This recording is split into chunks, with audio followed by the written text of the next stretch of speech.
오늘은 전도서 강의 26번째 시간으로 방금 함께 우리가 읽었던 전도서 7장 19절로 22절의 말씀 가지고서 세상에 믿을 사람 하나도 없다라는 제목으로 말씀 전합니다. 원래는 세상에 믿을 놈 하나도 없다라고 하려고 했는데 여러분 또 속상할 것 같으니까 세상에 믿을 사람 하나도 없다라는 제목으로 말씀 전합니다. 지난주 살펴본 말씀은 전도자가 바라본 세상의 현실에 관한 말씀이었습니다. 전도자가 바라보았던 세상의 현실이 어떠했습니까? 전도자가 바라보았던 세상의 현실은 의인이 고통을 받고 멸망하고 악인이 장수하고 형통하는 불의하고 모순되어 보이는 그런 비참한 현실이었습니다.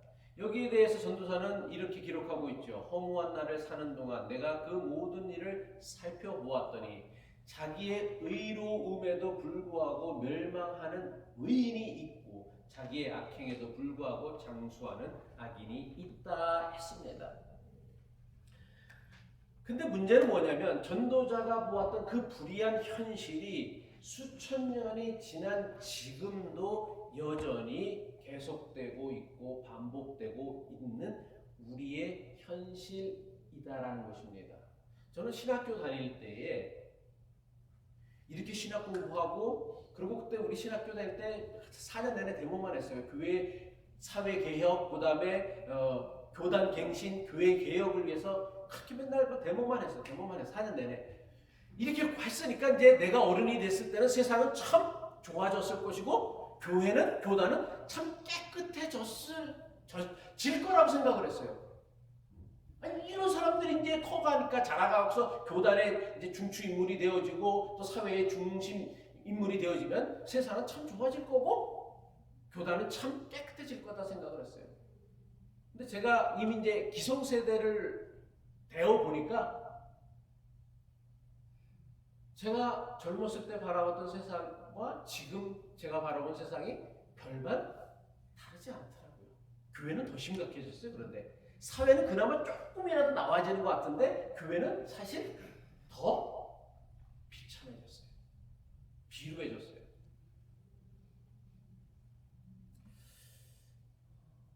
도대체 왜 전도자가 본 불의하고 그 모순된 현실이 지금도 여전히 반복되고 있는 이유가 무엇일까요? 우리 장로님은 어떻게 생각하세요? 장로님은 전도자가 바라보았던 현실과 지금 장로님이 보는 현실이 크게 차이가 나요? 그렇진 않아요? 그럼 왜 전도자가 바라보던 수천 년 전의 일들이 지금도 반복되는 이유는 뭐라고 생각하세요? 인간들의 그 습성이 계속 똑같은 방향으로 나가고 똑같은 방향으로 계속 나가고 있으니까 우리 장로님이 아주 중요한 말씀을 하셨는데 오늘 우리가 살펴볼 말씀은요 전도자가 살펴본 인간의 실상이에요. 그러니까 지난주에는 전도자가 바라봤던 세상의 현실, 세상의 실상이라고 한다면 오늘 우리가 읽었던 말씀은 전도자가 바라보았던 인간의 실상입니다. 그런데 전도자가 바라보았던 인간의 실상은요 불의하고 모순된 세상의 현실과 별반 다르지 않았다라는 거예요. 전도자가 살펴보았던 전도자가 우리에게 남겨주고 있는 인간의 실상은요 왜 의인이 어려움을 겪고 악인이 형통하고 장수하는 이 불의하고 모순되어 보이는 세상이 왜 지금도 여전히 지속되고 있고 반복되고 있고 계속되어지고 있는지에 대한 매우 중요한 성찰이라고 할 수 있습니다. 오늘 말씀을 잘 이해하시면 도대체 왜 세상은 불의하고 모순된 이 세상들이 현실들이 지속되어지고 있는 것인가에 대한 전도자의 깨달음을 우리가 살펴볼 수 있고 찾아낼 수 있다는 거예요. 전도자는요 세상의 그 어떤 것보다 가장 그가 중요했던 게 뭐예요? 뭐를 중요시 여겼어요? 예? 지혜를 가장 중요하게 여겼어요. 전도자는요 세상의 그 어떤 것보다 지혜를 가장 중요한 미덕이자 능력이라고 강조했어요. 그래서 전도자는요 뭐라고 얘기하고 있냐면 7장 19절의 말씀이죠. 지혜는 슬기로운 한 사람을 성읍을 다스리는 통치자 10명보다 더 강하게 만든다고 해서 더 능력 있게 만든다고 했어요. 전도자는요, 성읍을 다스리는 10명의 그 권세자, 권력자라고 할지라도 지혜를 가진 한 사람을 결코 당해내지 못한다라고 얘기해요. 무슨 뜻입니까, 이게? 지혜를 가지는 것이 권세를 가지는 것보다 훨씬 더 값어치 있고 소중하고 중요하다라는 것을 강조하기 위함이에요. 그런데 문제가 있습니다. 전도자는요, 지혜로운 한 사람을 10명의 권력자보다 더 뛰어난 강한 자, 능력 있는 자라고 했는데, 그렇다면 지혜로운 사람은 실수도 하지 않고 죄도 범하지 않는 온전한 의인일까요? 그렇지 않다라는 거예요. 지혜자가 분명 10명의 권세자보다 권력자보다 더 강하고 능력 있고 뛰어난데, 그 지혜자도 역시 마찬가지로 실수하고 죄를 범하는 불완전한 존재라는 것입니다. 그래서 전도자가 뭐라고 이야기를 하고 있냐면 전도서 7장 20절의 말씀이죠. 좋은 일만 하고 잘못을 전혀 저지르지 않는 의인은 이 세상에 하나도 없다라고 얘기하고 있어요. 여기서 의인은 누구예요? 지혜자를 얘기하는 거예요. 전도자가 바라봤던 의인은 뭐예요? 지혜로운 사람이 의인이었단 말이에요. 근데 그 지혜로운 사람조차도 항상 선한 일만 하고 좋은 일만 하고 바른 일만 하고 똑똑한 일만 하고 실수나 실패, 잘못은 전혀 저지르지 않는 그런 사람은 세상에 자기가 찾아보니까 하나도 없다라는 거예요.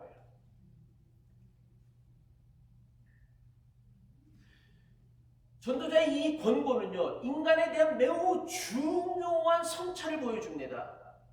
전도자가 본 인간의 실상은 뭐예요? 세상에 의인은 없나니 하나도 없다라는 거예요. 전도자가 본 것처럼 실제로 우리가 살아가는 세상에는요, 실수나 죄를 짓지 아니하는 완벽한 인간은요, 세상에 하나도 없어요. 완벽을 추구할 뿐이지, 온전함을 추구할 뿐이지 세상에 완전한 사람이 어디 있어요? 우리 정원구 집사님이 아주 좋은 사람임을 제가 알고 있습니다. 그런데 우리 반민선 집사님 어때요? 완벽하세요? 남편이? 당연히 아니죠. 만약에 그렇다고 한다면 아직도 콩깍지가 안 벗겨진 거예요. 그래서 내가 그걸 깨우쳐 주려고 했더니 알고는 계시네, 다행히. 네, 당연히 아니에요.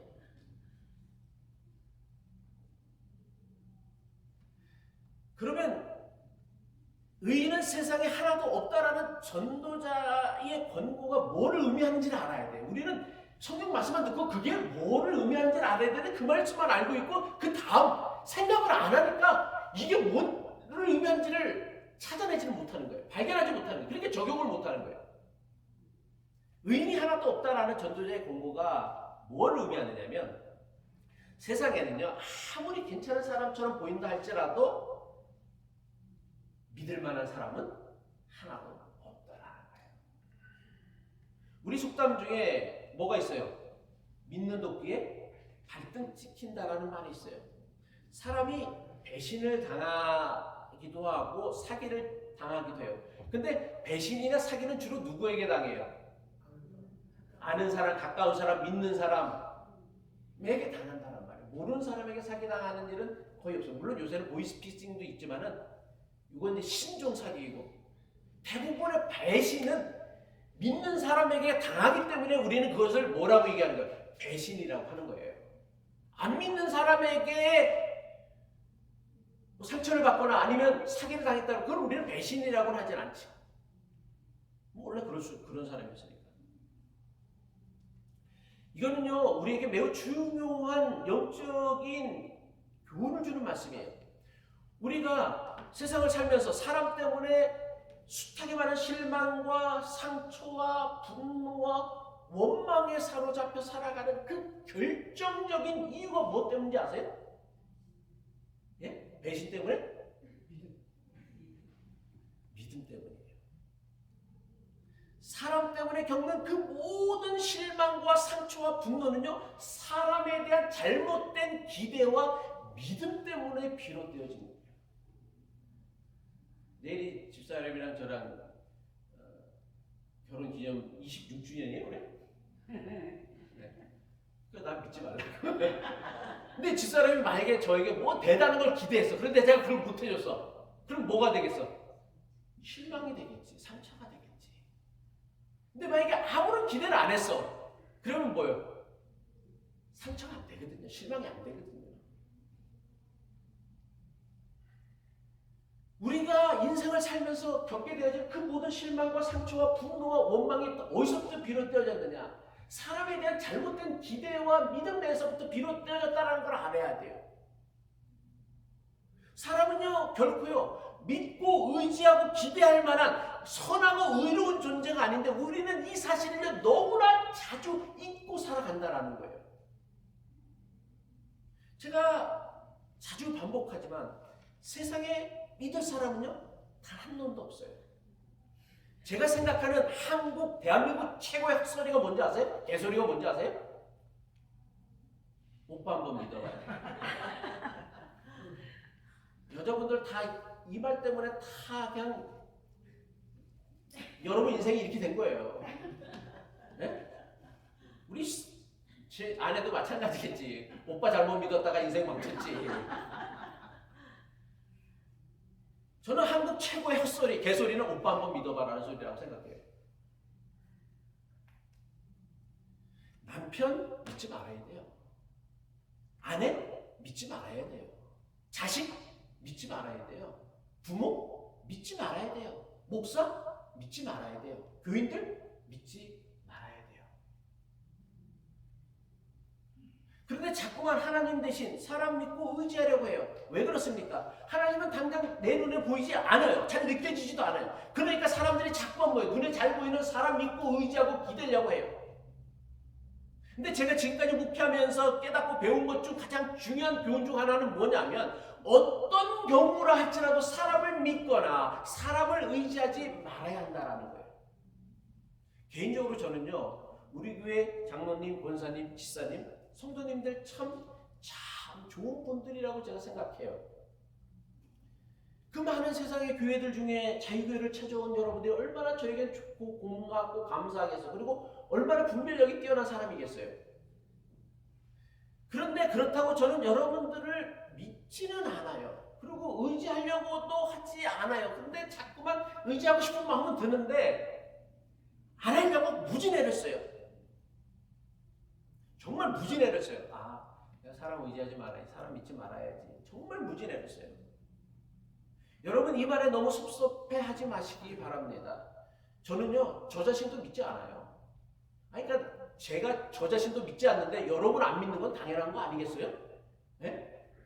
저는 제 자신도 안 믿는데 여러분 안 믿는다고 섭섭할 거 없어요. 목사가 뭐 적당히 말을 할 수 있느냐 그렇게 생각하지 말아요. 저는 제 자신도 안 믿어요. 여러분도 마찬가지예요. 여러분 자신 믿지 마세요. 나는 괜찮을 것 같지? 나는 안 무너질 것 같지? 나는 실수 안 할 것 같지? 나는 잘못 안 할 것 같지? 그런 사람이 세상에 어디 있어요? 저는요, 목사로서 바르게 정말 목회하려고 무지레를 쓰지만 여전히 수시로 실패하고 낙심해야 합니다. 그리고 이 비루해 보이는 목회를요, 그만둬야 되지 않을까라고 날마다 끊임없이 고민해요. 아침 옥상 쓸 때마다, 설교 준비할 때마다 내가 이 비루한 목회를 그만둬야지라는 생각이 그냥 목구멍까지 차올 때가 정말 수시로 있어요. 이런 제 자신을 제가 잘 아는데 어떻게 제가 제 자신을 믿을 수 있겠어요? 정말 제가 여러분들에게 간절히 부탁드리는데 절대로 목사 믿으려고 하지 마세요. 저에 대해서 지나친 기대도 하지 마세요. 그냥 여러분과 똑같은 사람이고요. 똑같은 고민하고 똑같은 욕심을 가지고 있는 그런 사람이에요. 목사니까 뭐 대단한 것을 요구하지 말라고 말이야. 목사나 여러분이나 똑같은 것이지 뭘. 성도나 목사나. 여러분이 교회를 안 다니는 사람이라면 목사는 교회를 안 다니는 사람과 달라야 돼. 크리스천은 교회를 안 다니는 사람과 달라야 된다는 건 저는 확신해요. 그런데 여러분이나 저나 똑같은 크리스찬으로서 목사이기 때문에 그런 기대는 애시당초 접고 신앙생활 하시기 바랍니다. 우리가요 인생을 살면서 그토록 많은 배반의 상처나 실망의 상처를 받으며 살아가는 이유가 뭐예요? 사람에 대한 불필요한 지나친 기대와 믿음을 가지고 살아가기 때문이라는 거예요. 오직 하나님께서만 채워줄 수 있는 것들을 우리는 누가 채워주길 바래? 남편이 채워주길 바래, 아내가 채워주길 바래, 사람이 채워주길 바래, 목사가 채워주기를 기대하기 때문이에요. 그런데 전도자가 뭐라고 얘기합니까? 그 어떤 지혜자라 할지라도, 세상에 그 어떤 의인이라 할지라도 우리를 만족하게 할 수 있는 의인, 사람은 단 하나도 없다라고 선포하고 있어요. 우리가 믿어야 할 유일한 대상이 있다면 그것은 사람이 아니라 오직 하나님 한 분뿐이라는 거예요. 우리는 다만 하나님만을 바라보고 하나님만 의지하고 하나님께만 소망을 두어야 돼요. 그리고 그 하나님을 믿는 믿음을 통하여 하나님께서 우리에게 주시는 그 은혜와 능력을 힘입어서 우리는 뭐를 하는 거예요? 사람을 믿는 게 아니라 사람을 사랑해야 한다는 거예요. 그래서 베드로전서 4장 8절의 말씀에 이렇게 우리에게 베드로 사도가 권고하고 있어요. 무엇보다도 뜨겁게 서로 사랑할지니 사랑은 허다한 죄를 덮느니라 했어요. 예수님이요, 예수님이 제자들을 믿었다고 한다면 예수님의 사역은 실패로 끝나고 말았을 거예요.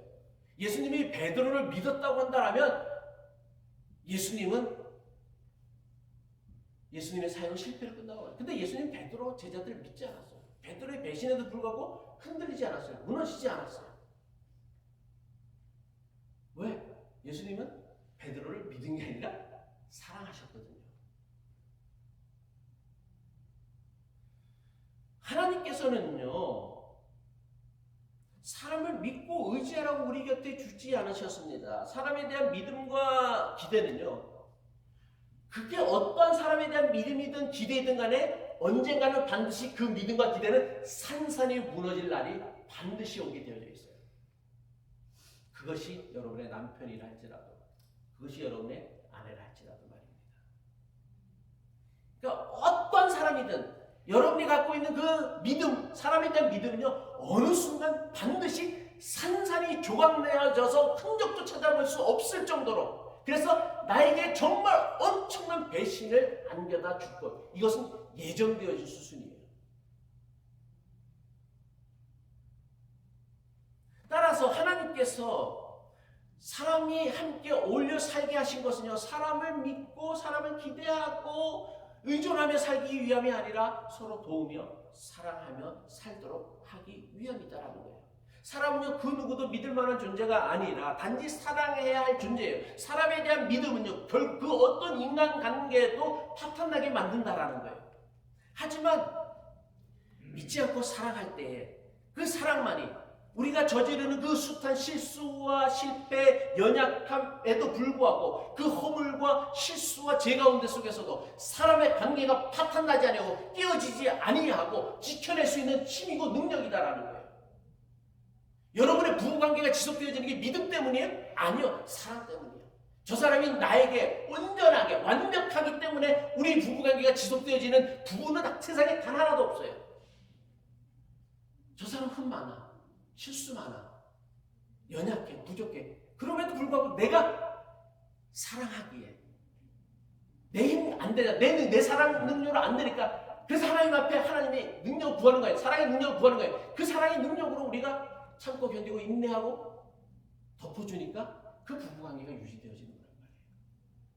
믿음으로 부부관계가 지속되어질 수 있는 부부관계는 세상에 단 한 가정도 없어요. 왜? 언젠가 그 믿었던 사람은 그 내가 믿었던 믿음과 기대를 반드시 깨트리는 순간이 오기 때문이에요. 그거 없는 사람 없어요. 하나도 없어요.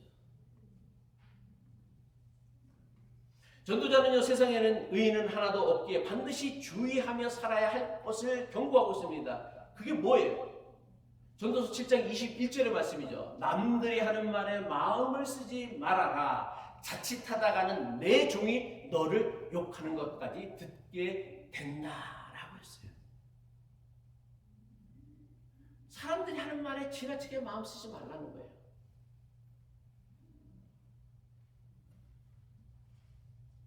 사람들이 자기에 대해서 하는 말들을 이렇게 들으려고 하면 사람들은 다 그 호기심 있잖아요. 저 사람이 나한테 대해서 무슨 말을 할까? 그래서 도청도 하고 감정도 하는 거 아니에요. 근데 자기에 대해서 하는 말을 들으려고 하면 그 사람이 들을 수 있는 말이 뭘까요? 뭘 것 같아요? 야, 몰래 들어보니까 칭찬하네 나를. 나를 막 대단한 사람이라고 막 이렇게 그렇게 얘기해주네? 그런 말을 들을 수 있을 것 같아요? 네? 아니 얘기 좀 해봐요. 들을 수 있어요? 없어요? 없어요. 죄송하지만 없어요. 제가 여러분 집에 다 도청 감청해 놓으면 저에 대해서 좋은 얘기를 들을까 제가? 못 들어. 나 그거 알고 있어요. 가끔가다 여러분 실수를 하는데 전화가 끊기지도 않았는데 이 목사 이 목사 이 목사 처음에 나한테 목사님 그렇지 하다가 이 목사 이 목사 그런 소리가 숱하게 들려요. 그러니까 그거 잘 듣고 하시라고. 뭐 그래도 나 신경을 안 쓰는데 나같이 인격 좋은 사람도 도청해 놓으면 그런 소리 듣는데 여러분이 하물며 뭐 좋은 소리 듣겠어요? 네? 자기를 욕하는 말이죠. 칭찬을 듣는 게 아니에요. 그래 뭐래? 자칫 하다간 내 종이 너를 욕하는 것까지 듣게 된다라고 얘기하고 있죠. 전도자가 왜 이렇게 얘기합니까? 전도자는 뭐라고 얘기하냐면 22절에 말씀, 너 또한 남을 욕한 일이 많다는 것을 너 스스로 잘 알고 있다. 그러니까 아무리 의인이라 할지라도요, 남에 대해서 좋게 말하기보다 나쁘게 말한 일들이 많거든요. 사람은 다 부정적이고 불완전하고 흠 많고 죄 많은 존재이기 때문에 남에 대해서 긍정적인 것보다 부정적인 게 항상 먼저 보여요. 그래서 그것을 말하는 것을 즐겨해요. 아무리 의인이라 할지라도요, 남의 말 나쁘게 하지 않는 사람은요 단 하나도 없어요. 우리가 스스로 너무나 잘 알고 있잖아요. 좋은 말보다 나쁜 말 훨씬 더 많이 하는 게 우리예요. 게다가요, 좋은 말은요 전하면서 반은 깎여요. 그리고 나쁜 말은 어떻게 해? 2배를 붙여갖고 전달해. 세상에는요, 듣지 않으면 아무런 문제도 되지 않을 말들을요 굳이 들으려고 해서 문제를 만드는 사람들이 있어요. 반대로요, 꼭 들어야 할 말은 굳이 끝까지 안 들으려고 해요. 왜 아침 묵상을 안 하시는지 몰라. 네? 왜 설교 좀 들으라고 이렇게 링크까지 올려주면 그런 걸 안 듣고 왜 그런 얘기만 듣나? 그러니까 가십거리나 듣고 뒷담화나 하고, 그러니까 우리 인생이 조금도 나아지지 않는 거예요. 조금도. 신앙이 조금도 나아지지 않는 거예요. 여러분의 인생과 신앙이 좀 한 걸음 앞으로 나아가서 내가 마지막 하나님 앞에 섰을 때 부끄럽게 서기를 원한다면, 그리고 내가 자식들에게 부끄럽지 않는 인생을 살기를 원한다면 어떻게 해야 돼? 하나님 말씀 듣고요, 그 말씀을 상고하고 고민해야지. 그리고 절대로 부모들이요, 자식들 앞에서 교회에 대해서 나쁜 말 하면 안 돼요. 하고 싶으면 둘이만 몰래 골방에 들어가서 하라고. 자식들 앞에서 하라고. 자녀들이 왜 교회를 안 다니겠어요? 부모들 때문에 안 다녀요. 알아요? 맨날 부모들이 하는 얘기가 교회 욕이거든. 그러니까 교회 안 다니는 거예요.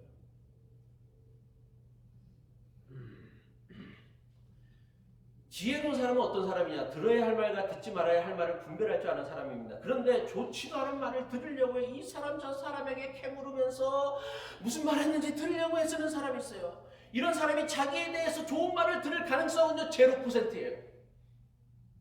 다 나쁜 말만 들어요. 절대로 좋은 말 못 들어요. 아니, 좋은 말 안 들릴 텐데 그걸 뭐 알으려고 해. 그냥 생각해. 저 사람이 나에 대해서도 나쁜 말도 할 수 있겠지라고 예상을 하고 있으면 굳이 그거 안 들어도 돼. 근데 저 사람은 나에 대해서 조금 좋은 말을 해주지 않았을까? 이런 걸 깨몽이라고 하죠. 깨몽. 꿈에서 깨라고요. 그런 일은 없어요. 여러분들이 너무 사람을 낙관적으로 봐요. 낭만적으로 보고요. 그렇게 살아온 남편에게 D였으면서도 불구하고 네? 왜 이렇게 인생을 이렇게 사람을 낭만적으로 보는지 몰라. 구스타브 구티에레즈, 남미 페루의 해방신학자입니다. 제가 신학교 다닐 때 참 많이 읽었던 신학자, 좋아했던 신학자인데 그분이 이런 얘기를 했어요. 남의 손을 씻기다 보면 내 손도 따라서 깨끗하게 되고 남의 길을 즐겁게 해주다 보면 내 길도 따라서 즐겁게 되고 남을 위해 불을 밝히다 보면 내 앞이 먼저 환해지고 남을 위해 기도하다 보면 내 마음이 먼저 밝아진다라고 했어요. 무슨 뜻입니까? 남을 축복하고 칭찬하고 행복하게 하면요, 내가 축복하고 칭찬하고 행복하게 하려는 그 사람보다 자신이 먼저 그 축복과 칭찬과 행복을 누리게 된다는 거예요. 누군가를 기쁘게 해주려고 한번 노력을 해보세요. 왜 나한테 이런 거 안 해주지라고 하지 말고 누군가를 기쁘게 한번 해보려고 하면 먼저 자기가 먼저 기뻐지고 행복해지고 마음이 뿌듯해져요. 왜 그렇습니까? 그런 말을 하려면 누군가를 칭찬하고 누군가를 격려하고 누군가를 행복하게 해주려면 먼저 내 마음에 뭐를 담아야 돼? 그 사람을 축복하고 칭찬해 주려는 행복하게 해주려는 축복하는 마음을 내 마음에 먼저 담아야 되는 거예요. 그러니까 내 마음에 뭐가 있어 그러면? 누군가를 축복해주고 칭찬해주고 행복해주려는 마음이 있으면 그 마음이 어떻게 돼? 행복해지지, 평안해지고요. 여러분요, 왜 용서하라고 하는지 아세요?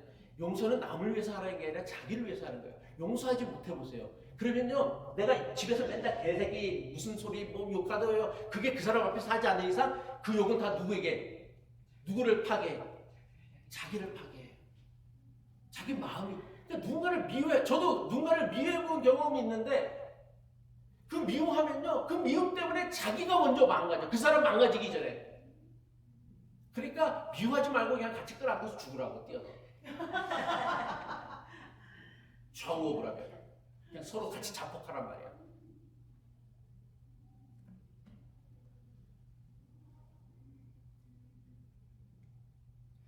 그러니까 남을 축복하고요, 남을 칭찬하고요, 남을 위해 기도하는 것은요, 결국 자기 자신을 위하는 가장 지혜로운 일이 되어진다. 전도자가 이걸 이야기하고 있는 거예요.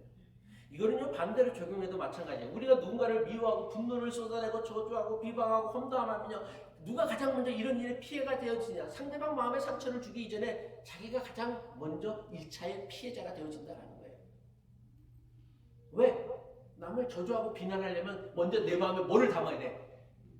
악한 마음을 가져야 되거든. 담아야 되거든. 그래야 힘이 나서 욕을 해내고 미워하고 저주하고 할 거 아니야. 비방을 할 거 아니야. 그 마음을 담아놔야지.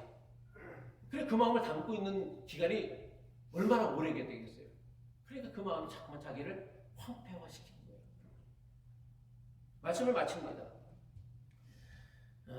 전도자의 교훈을 마음에 새긴 사도 바울이 로마 교회에 보내는 편지에서 뭐라고 얘기했냐면 기록된 바 의인은 없느니 하나도 없다라고 했어요. 로마 3장 10절은 대단히 유명한 말씀이죠. 사도 바울이 한. 근데 이 사도 바울의 말은 누구의 말씀을 인용한 거예요? 전도자의 말씀을 그대로 인용한 거예요. 그래서 기록된 바, 자기 말이 아니라 기록된 바 의인은 없나니 하나도 없다라고 했어요. 이게 무슨 뜻입니까? 이게 무슨 뜻이라고요? 이게 무슨 뜻이라고요? 아이 진짜 나 믿지 말아야 진짜로. 자, 다시 한번 전시. 여태 그렇게 설교를 했는데 이걸 모르면 어떻게 해요? 무슨 뜻이라고 이게? 세상에 믿을 놈 없대. 그렇지, 세상에 믿을 놈 하나도 없다, 그 얘기예요. 이 사실을 잊거나 외면하는 사람은요, 평생토록 사람 때문에 실망과 상처와 분노와 원망에 사로잡혀 살아갈 거예요. 하지만 세상에 의인은 하나도 없다라는 것을 마음에 품고 살아가는 사람들은요, 배신이나 속임수, 이기심, 사기를 경험한다 할지라도요, 결코 놀라거나 실망하거나 좌절하지 않아요. 왜? 사람은 원래 그런 존재니까. 이미 예상한 바거든. 놀라진 않아. 근데 왜 놀라느냐? 사람을 믿고 지나치게 기대하니까 그 기대와 내 믿음을 충족시켜줄 수 있는 사람은 하나님 말고 세상에 아무도 없는데, 그래서 그 기대와 믿음이 어느 때까지는 충족되어지는 것 같은데, 여러분도 마찬가지로 저에 대한 어떤 기대 어느 정도까지 충족되어지는데 그 그때 순간에 그것이 와장창 무너지는 때가 반드시 온다란 말이야. 어느 순간이든 간에 제가 의도했든 의도하지 않았든 말이야. 그래갖고서 뭐 사네 못 사네, 내가 저런 인간을 믿고 내가 교회를 다녔냐 마네, 그런 소리 할 필요가 뭐가 있어요?